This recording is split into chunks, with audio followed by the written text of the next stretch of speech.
संस्कृत वाणी कार्यक्रमात रसिक श्रोते हो आपलं स्वागत आणि वेदवतीचा नमस्कार.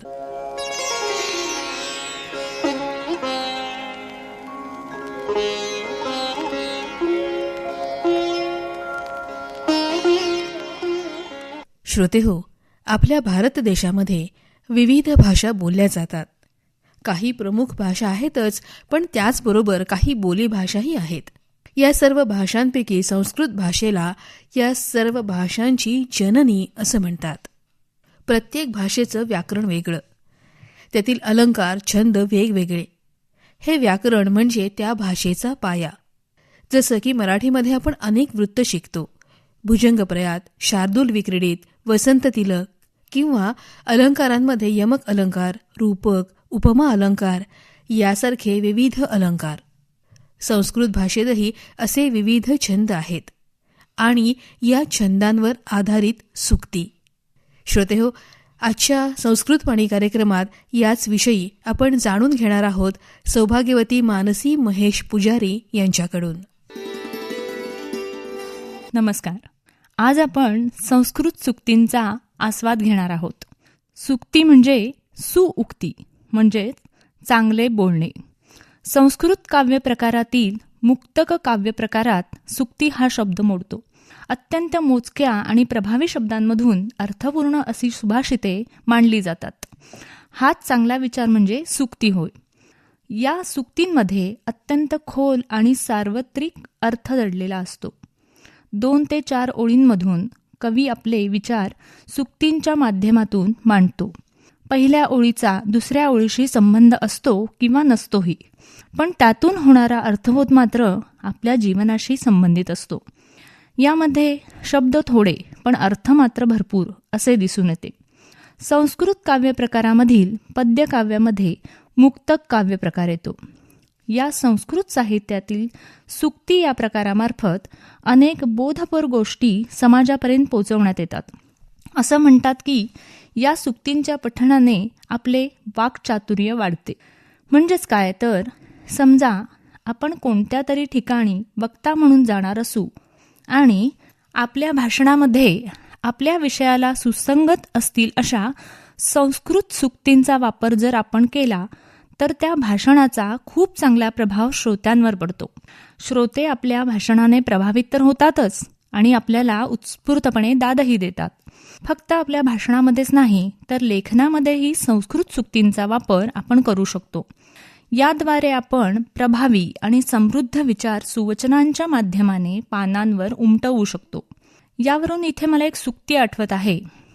खिन्नं चापि सुभाषिते नरमते स्वीयं मनः सर्वदा श्रुत्वा नस्य सुभाषितं खलु मनः श्रोतुं पुनर्वाञ्छति अज्ञानवतोऽप्यनेन हि वशी कर्तुं समर्थो भवेत् कर्तव्यो हि सुभाषितस्य मनुजैरावश्यकः संग्रहः. याचा अर्थ असा होतो की तुम्ही खिन्न असताना, उदास असताना एखादा सुंदर सुभाषित ऐकलं तर तुमचं मन प्रसन्न होऊन जातं. एखाद्या दुसऱ्या व्यक्तीकडून चांगलं सुभाषित ऐकायला मिळालं तर अशी चांगली वचनं परत परत ऐकण्याची इच्छा निर्माण होते. याद्वारे एखादी बुद्धिमान व्यक्ती अज्ञानी माणसाला आपल्याकडे आकृष्ट करून घेऊ शकते. शेवटची पंक्ती तर अतिशय महत्त्वाची आहे. ती अशी की चांगल्या सुभाषितांचा संग्रह हा मनुष्याकडून झालाच पाहिजे.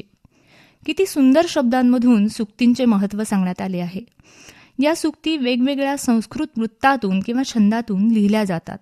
त्याद्वारे त्या विशिष्ट चालीत म्हटल्या जातात. संस्कृत छंदांचे किंवा वृत्तांचे काही निवडक प्रकार आज आपण बघूया आणि वृत्तींमधून सूक्तींचे सौंदर्य उलगडून दाखवूया.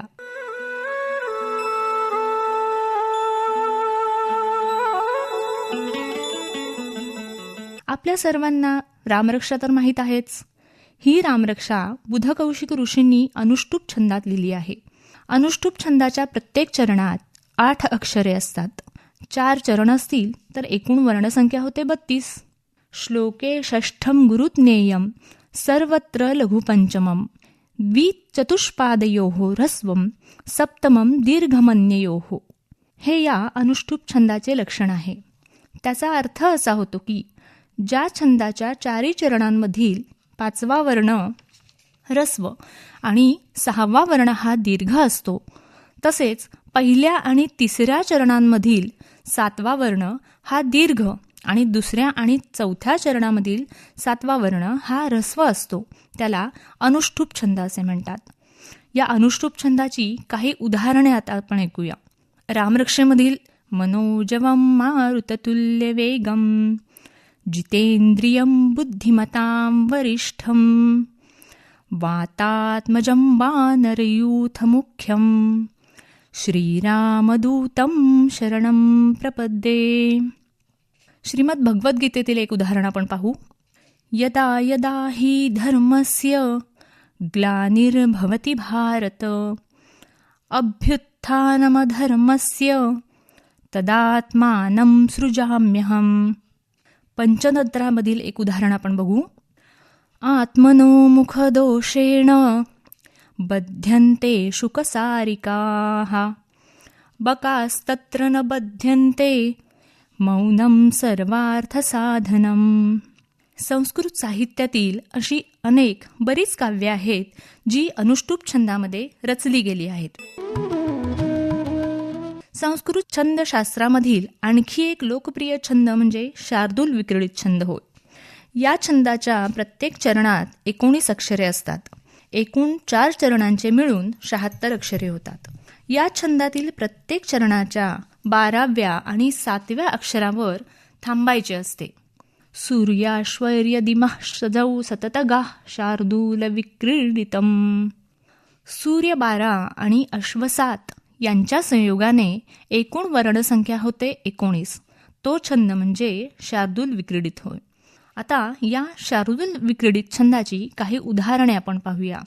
ही दोन्ही उदाहरणे नीतिशतकांमधून घेतलेली आहेत.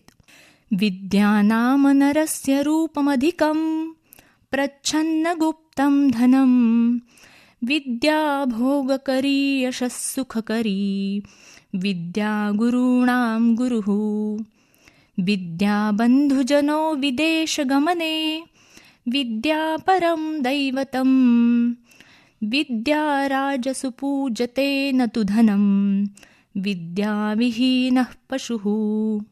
आणखी एक उदाहरण.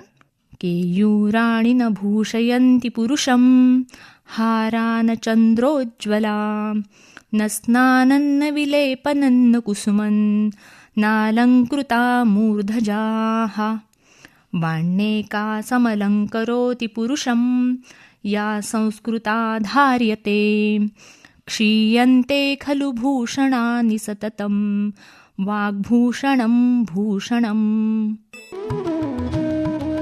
आता आपण आणखी एका प्रमुख छंदाबद्दल जाणून घेऊया. उक्ता वसंत तिलका तभजा जगौगः, ज्यामध्ये तगण, भगण, जगण, जगण आणि शेवटी 2 गुरुवर्ण असतात, तो वसंत तिलका छंद होय. या छंदाच्या प्रत्येक चरणात 14 वर्ण असतात आणि 4 चरणांची मिळून एकूण वर्णसंख्या होते 56. या छंदाची काही उदाहरणे आपण बघूया. निंदन्तु नीति निपुणा यदि वा स्तुवन्तु लक्ष्मीः समाविशतु गच्छतु वा यथेष्टम् अद्यैव वा मरणमस्तु युगान्तरे वा न्यायात् पथः प्रविचलन्ति पदन्न धीराः. हे नीतिशतकामधील एक उदाहरण आपण बघितलं. आता वीर रसातील एक उदाहरण आपण पाहू. सिंहासनस्थ शिशुनापि सहेम सिंहः संजात रौद्र रसनिष्ठुर दृष्टिपातः दृष्ट्वा मुहुस्ववदनं समरोत्सुकानां आकर्णकृष्ट शरचाप गुणस्स धीरः.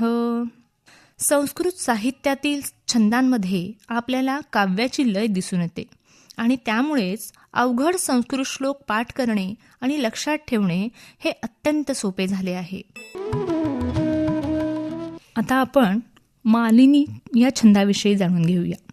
मालिनी छंदाच्या प्रत्येक चरणात 15 अक्षरे असतात आणि 4 चरणांचे मिळून 60 वर्ण होतात. वर्ण म्हणजेच अक्षरे. याचं लक्षण आपण बघूया. ननमय ययुतेयं मालिनी भोगिलोकैः. 2 नगण, 1 मगण, 2 यगण अशा 5 गणांनी युक्त असलेला मालिनी छंद तयार होतो. भोगिलोकै म्हणजेच भोग 8 आणि सप्तलोक असा याचा अर्थ इथे घेतलेला आहे.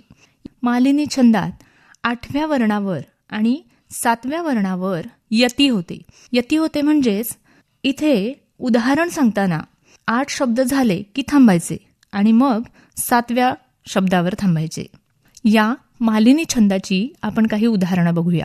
प्रसिद्ध महाकवी कालिदास यांनी रचलेल्या अभिज्ञान शाकुंतलम यातील या पंक्ती आहेत.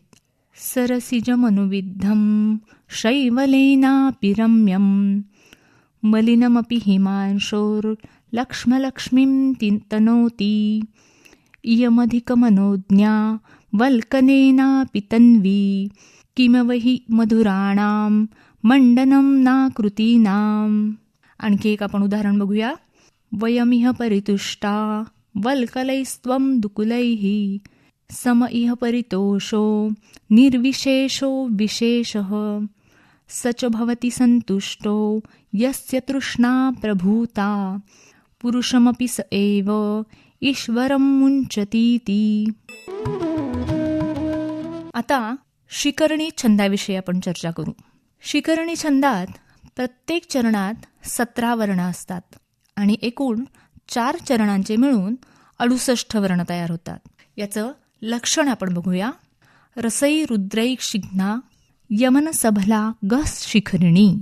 या छंदामध्ये 6 आणि 11व्या अक्षरावर यती होते. म्हणजेच यामध्ये रसई म्हणजे 6 रस आणि रुद्रै म्हणजे 11 रुद्र असा याचा अर्थ होतो. याचं उदाहरण आपण बघू. यदा किंचित न्योहम द्वीप इव मदांध समभवम तदा सर्वज्ञोस्मित भवदवलिप्तं मम मनः यदा किंचित किंचित बुधजनसकाशाधिगतं तदा मूर्खोऽस्मीति ज्वर इव मदो मे व्यपगतः. आपण आता पुढील वंशस्थ छंदाविषयी चर्चा करूया. या छंदात प्रत्येक चरणात 12 वर्ण असतात आणि 4 चरणांचा मिळून 18 वर्ण तयार होतात. वर्ण म्हणजेच अक्षरे. याचं लक्षण आपण बघूया. जतौ तु वंशस्थ मुदीरितं जरौ.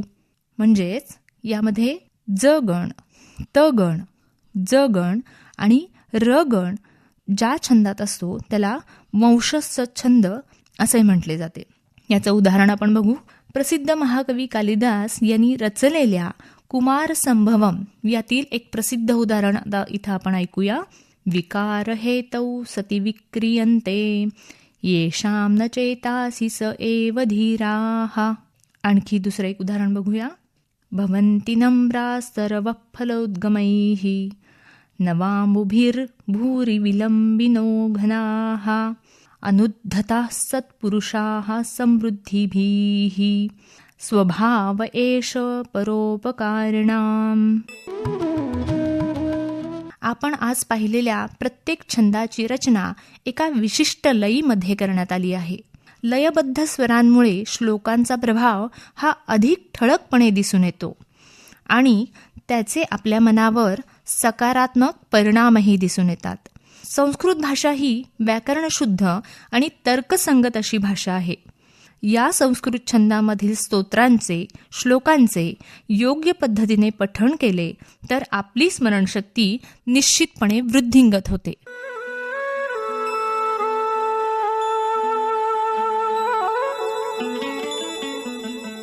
संस्कृत साहित्यातील छंद आणि सुक्ती याविषयी सौभाग्यवती मानसी महेश पुजारी यांनी सांगितलेली माहिती आपण ऐकली.